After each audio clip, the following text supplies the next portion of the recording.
Now moving on, as the CBI and the Enforcement Directorate close in on Karti Chidambaram, investigators say he's still not cooperating and they will seek extension of his custody, which ends today. Karti will be produced before the CBI special judge in Patiala House Court in the national capital. The probe agency are trying to build a watertight case against Karti using confessions of jailed INX owners Peter and Indrani Mukherjee. Karti has been charged with using the office of his father, P. Chidambaram, for business. Peter and Indrani Mukherjee are accused of flouting forex rules, and Indrani has accused P. Chidambaram of asking them to pay Karti through foreign firms when he was the finance minister. ED also questioned Peter Mukherjee today at the Arthur Road jail. Remember, Indrani Mukherjee was confronted with Karti Chidambaram in the jail on Monday. In fact, in Mumbai on Sunday. Meanwhile, a Supreme Court will also hear Karti's plea challenging Enforcement Directorate's jurisdiction in the case. Let's quickly get across to my colleague Meetu Jain, who is joining me for more on this story. Meetu, very good morning. There is a section of the ruling party which is already using this inside the parliament, but outside, everything will depend on the kind of investigation CBI puts together. What are your sources telling you in the investigating agency of how they want to proceed further? See, first things first, what's more important rather than what's happening with the CBI is what happens in the Supreme Court. Remember, the big question today is, will Karti Chidambaram get extension? I mean, will the CBI get extension of that remand, or will Karti Chidambaram be out on bail? That's the question. But all of that will depend on what happens where the Enforcement Directorate is concerned. In the Supreme Court, Karti Chidambaram has questioned the jurisdiction of the Enforcement Directorate. As far as Karti Chidambaram is concerned, that CBI FIR mentions a payment of 10 lakh rupees. That's not a bribe as per that FIR, according to Karti Chidambaram.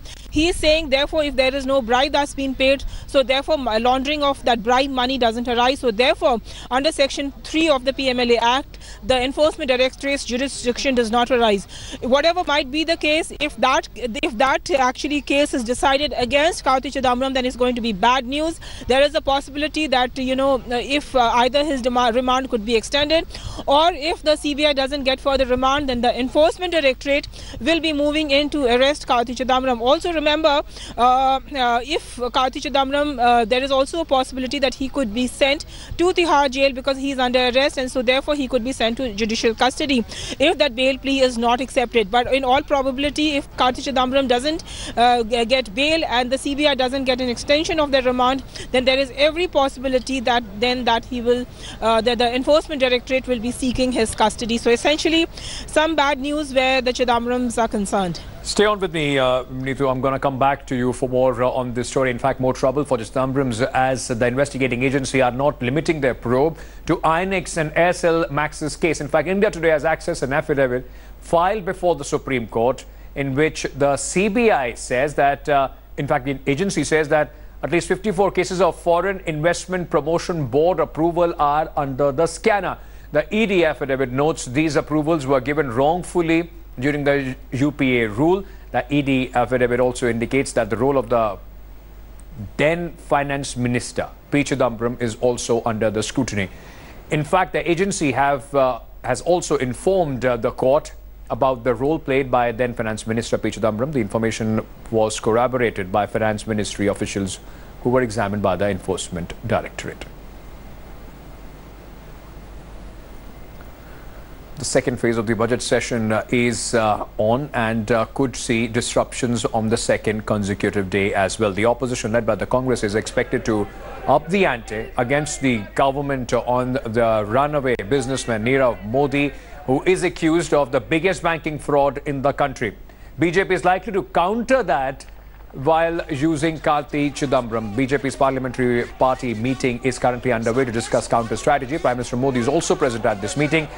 At the meeting of Lok Sabha's Business Advisory Committee chaired by Speaker Sumitra Mahajan yesterday, representatives of Congress, Trinamool Congress and the BJD insisted that a debate on banking fraud should be taken up at 12 noon for 4 hours.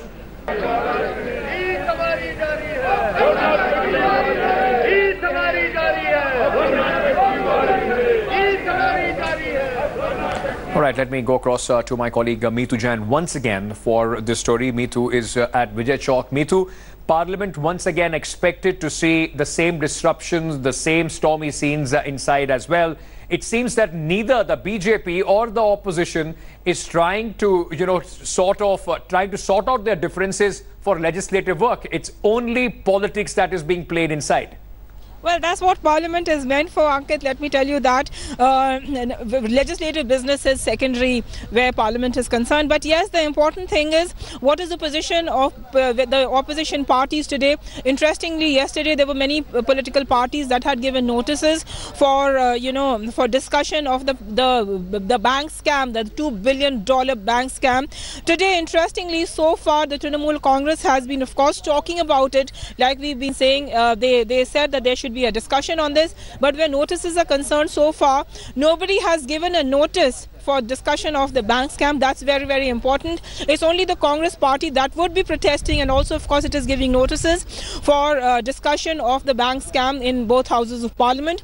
But besides the Congress party, it seems that the other opposition parties have deserted the Congress. So far, the Congress is alone where the bank scam is concerned. Neither the Trinamool Congress nor the RJD nor the Samajwadi Party, who were at the forefront yesterday in demanding a discussion on the Nirav Modi case and the bank scam, none of them have so far given a notice for this discussion. Of course, the BJP's position would be to isolate the Congress, and they're hoping to do that today. But so far as the bank scam is concerned, as of now, it's only the Congress party that is protesting. And Mamata Banerjee, one would be seeing how far she goes. Even though, interestingly, yesterday she had said that we are going to be, focusing on the Red Fort, and this is the last time that Narendra Modi would be addressing the nation from the ramparts of the Red Fort. Absolutely. Meetu, we'll keep coming back to you for more on this story.